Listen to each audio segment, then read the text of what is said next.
যদি কাউকে জিনে ধরে, জাদু করে, কোনো ক্ষতি করে, তাহলে এটার থেকে মুক্তির জন্য রুকিয়া করা যায়। এটা সুন্নাত, রাসূল সাল্লাল্লাহু আলাইহি ওয়াসাল্লাম করতেন। রুকিয়া মানে কোরআনিক ঝাড়ফুঁক। কোরআনের মধ্যে অনেক সূরা আছে, অনেক আয়াত আছে, অনেক আমল আছে, যেগুলো করার মাধ্যমে এই জিনের ক্ষতি থেকে, বিভিন্ন ক্ষয়ক্ষতি, জাদু টোনা, কালো জাদু, এগুলো থেকে বাঁচা যায়।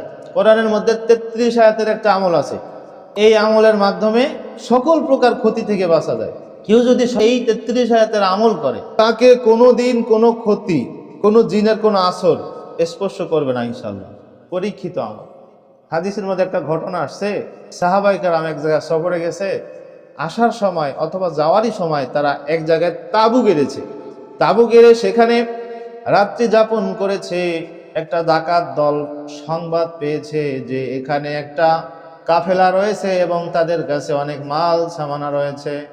ওই ডাকাত দল লুটতরাজ করার উদ্দেশ্যে সাহাবীদের ওই জামাতের কাছে এসেছে। দূরের থেকে ঘুরে ফিরে চলে গিয়েছে। সাহাবায়ে কেরাম সেই দৃশ্য দেখেছে যে তাদেরকে খুঁজতেছে, দেখতেছে আমাদেরকে খুঁজতেছে।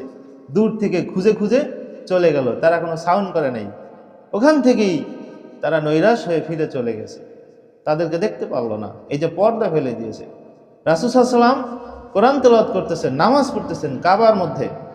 পাশে আবু বকর ওমর আছে, তার আপন চাচি এবং বিআইন, চাচিও হয় এবং বিআইনও হয়। আবু লাহাবের স্ত্রী উম্মে জামিল, সে আসছে আজকে মুহাম্মদ সাল্লাল্লাহু আলাইহি ওয়াসাল্লামকে এক দফা রফা করেই ছাড়বো। নাউজুবিল্লাহ। দেখেছে যে দিক দিয়ে যাচ্ছে, কোথায় আর যাবে, মক্কাই তো গেছে। সংবাদও পেয়েছে, হ্যাঁ মক্কার মধ্যেই আছে, আসলেই আছে, নামাজ পড়তেছে। পাশে আবু বকর ওমর। মুহাম্মদ সাল্লাল্লাহু আলাইহি ওয়াসাল্লামকে দেখে না, কয় তোমাদের সঙ্গী কই? তাকে না দেখলাম একটু আগে এখানে আসতে। হ্যাঁ খুঁজে দেখো। মিথ্যা তো আর বলা যাবে না, কৌশল করা যায়। খুঁজে পাচ্ছে না। এই যে দৃষ্টির মধ্যে আল্লাহ পর্দা ফেলে দিয়েছে। মুজাহিদে মিল্লাত আল্লামা শামসুল হক ফরিদপুর রহমতুল্লাহ আলাইহির, ওনাকে পুলিশে ধরতে আসছে। এসে জিজ্ঞেস করতেছে ওনাকেই যে শামসুল হককে দেখেছ মিয়া? এখন তো বলা যাবে না যে দেখি নাই, তাহলে মিথ্যা হবে। উনি বলতেছে যে আরে ভাই আপনারা শামসুল হককে খুঁজতেছেন? কাহা উনি একটু সরে গেছে, যেখানে ছিল সেখান থেকে একটু পাশে সরে গেছে। সরে গিয়ে বলতেছে আরে ভাই ছিল তো একটু আগে এদিকে, এখানে একটু খুঁজে দেখেন, খুঁজে দেখেন, ছিল তো একটু আগে এখানে। এই যে মিথ্যা হলো না। মিথ্যা মামলা থেকে বাঁচার জন্য উনি কি করেছেন? এই কৌশলের আশ্রয় নিয়েছেন। এখন নবী সাল্লাল্লাহু আলাইহি ওয়াসাল্লামকে খুঁজে পাইল না। এভাবে দৃষ্টির মধ্যে আল্লাহ পর্দা ফেলে দিল।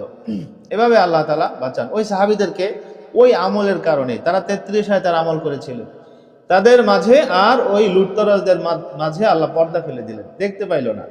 এভাবে আল্লাহ তাআলা হেফাজত করেন। তো কোরআনের মধ্যেই 33 আয়াতের আমল আছে, আরো অনেক কোরআনিক আমল আছে যেগুলোর মাধ্যমে কি করা যায়? বিভিন্ন প্রকার ক্ষতির থেকে বাঁচা যায়। সকাল সন্ধ্যা একবার করে আয়াতুল কুরসি পড়লে শয়তান পলায়ন করে। প্রত্যেক নামাজের পরে কুল হুয়াল্লাহ সূরা একবার, সূরা ফালাক একবার, সূরা নাস একবার পড়তে হয়।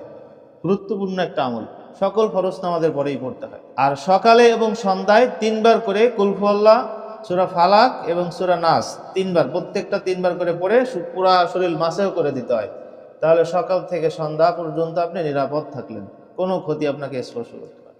আবার সন্ধ্যা একবার যদি আমল করেন, একদম সকাল পর্যন্ত নিরাপদ থাকবেন, আল্লাহর আমানের মধ্যে, আসানের মধ্যে থাকবেন।